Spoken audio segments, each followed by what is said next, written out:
talked about the F word, folks.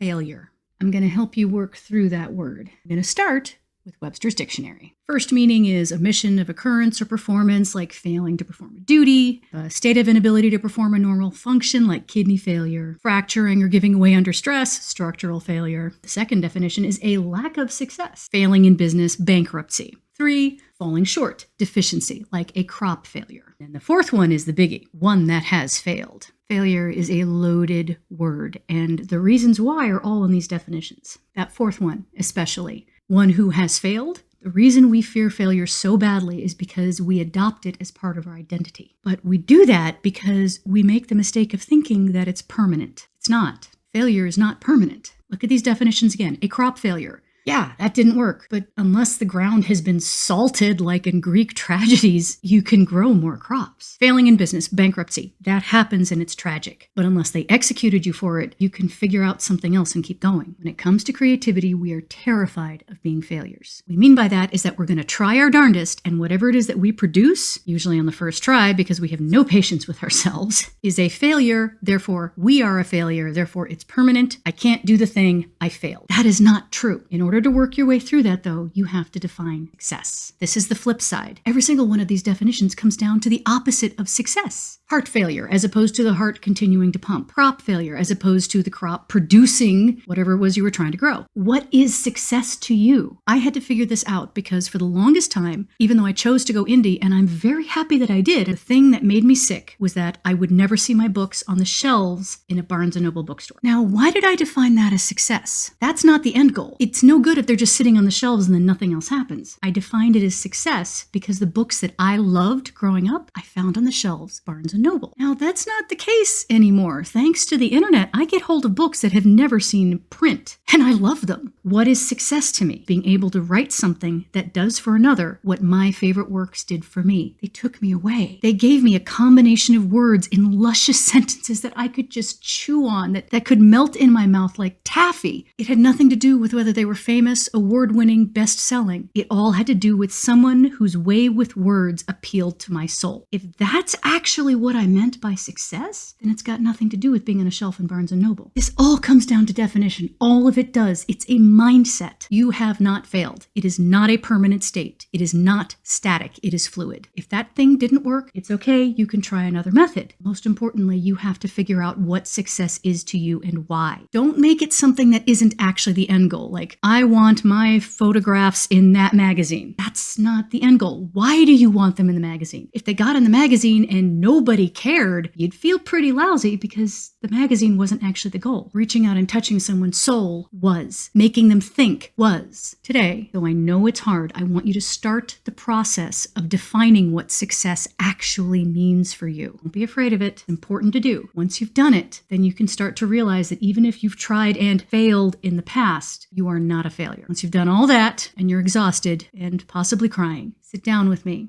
and let's make something new.